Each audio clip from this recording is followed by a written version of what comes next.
you, Elder Elliott. I have a message from the Lord. Hallelujah. A message unto you I bring. It is recorded in his words. Hallelujah.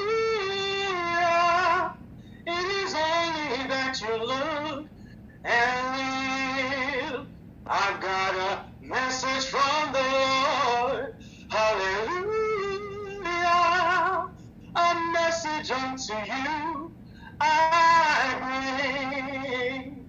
It is recorded in his words. Hallelujah. It is only that you look and live. Amen. Church of God and saints of Christ.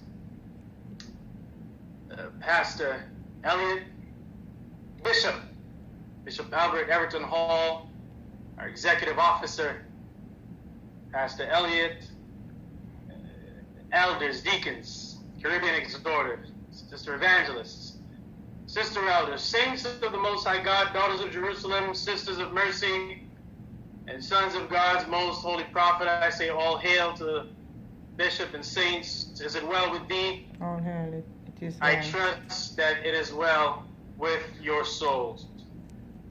Truly I bless God for allowing all of us to be here, as we often say, still in the land of the living.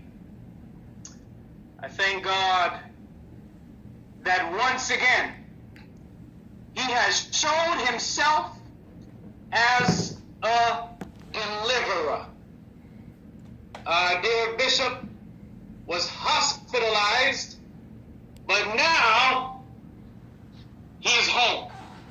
Isn't God good?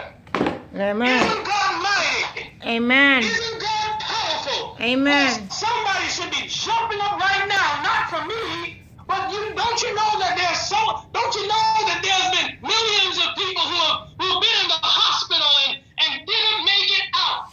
This week I heard a physician, a doctor, he said a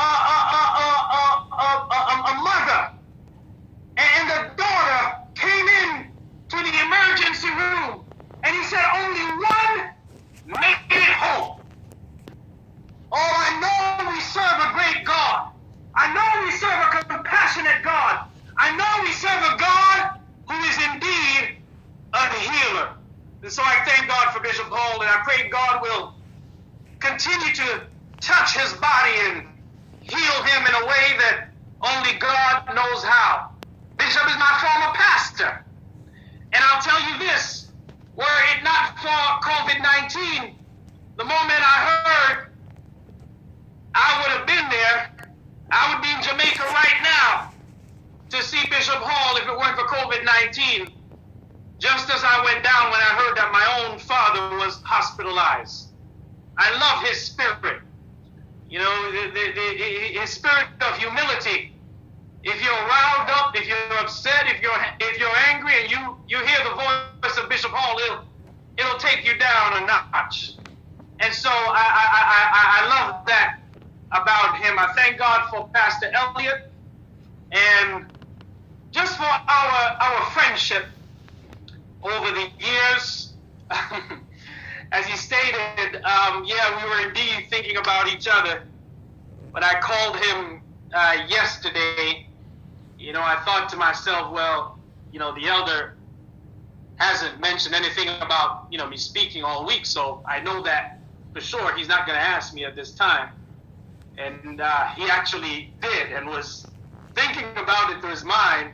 At the same time, I had that thought in my head. I just wanted to come and just sit back and be fed with the word, but he's asked me to deliver the word, so I can't say no to that. I thank God for my mother, Caribbean exhorter, Sister Evangelist Reynolds. I'm really shocked at her persistence with technology. I've never gotten so many calls from my mom. I mean, not that I can recall. I mean, so often she would call me and she would be so frustrated trying to log on to Zoom, and she'd say, Ija, I can't get it. I can't get on. I try, but I can't get on. And she would keep on trying, and she would keep on trying. Thank God for the district and Brother Richie and for those who helped her out. And now I think she's a pro at it. I think she's really gotten the hang of it, and I'm happy for that. And just thankful for those who have been looking out for her and for her well-being, seeing that none of her children are there with her. But I thank God that she has people who really care about her and are looking out for her.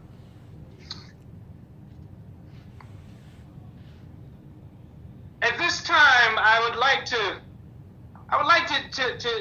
just reason with you a little bit about prayer. Prayer more than a recitation. That's the theme of the message today. Prayer more than a recitation. As I speak at this time, there are 3 million, or have been 3,315,000, over 3,315,000 cases of COVID-19, coronavirus here in the United States.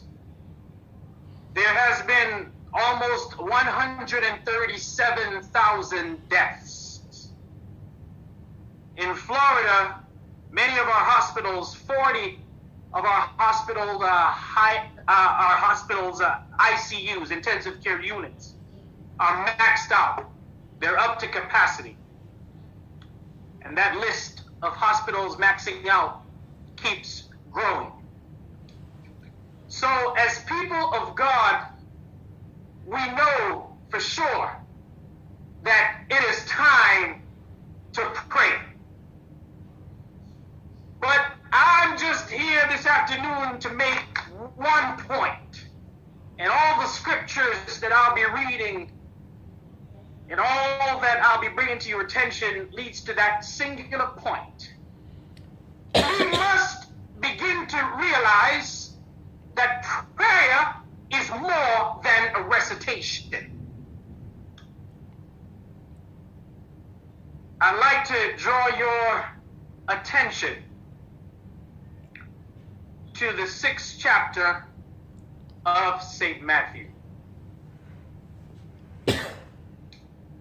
6th chapter of St. Matthew, beginning of the first verse, Jesus says, "Take heed that ye do not your alms before men to be seen of them, otherwise ye have no reward of your Father which is in secret. Therefore when thou doest thine alms, do not sound a trumpet before thee, as the hypocrites do in the synagogues and in the streets, that they may have glory of men. Verily I say unto you, they have their reward." In other words, when you do an act of kindness, everybody doesn't have to know about it, because your reward comes from the Lord. But Jesus says, "When thou doest alms, let not thy left hand know what thy right hand doeth, that thine alms may be in secret. And thy Father which seeth in secret, himself shall reward thee openly." We're talking about prayer more than a recitation. There is a reason why Jesus took the time here, the master teacher that he was, to teach his disciples how to pray. He was setting up a contrast between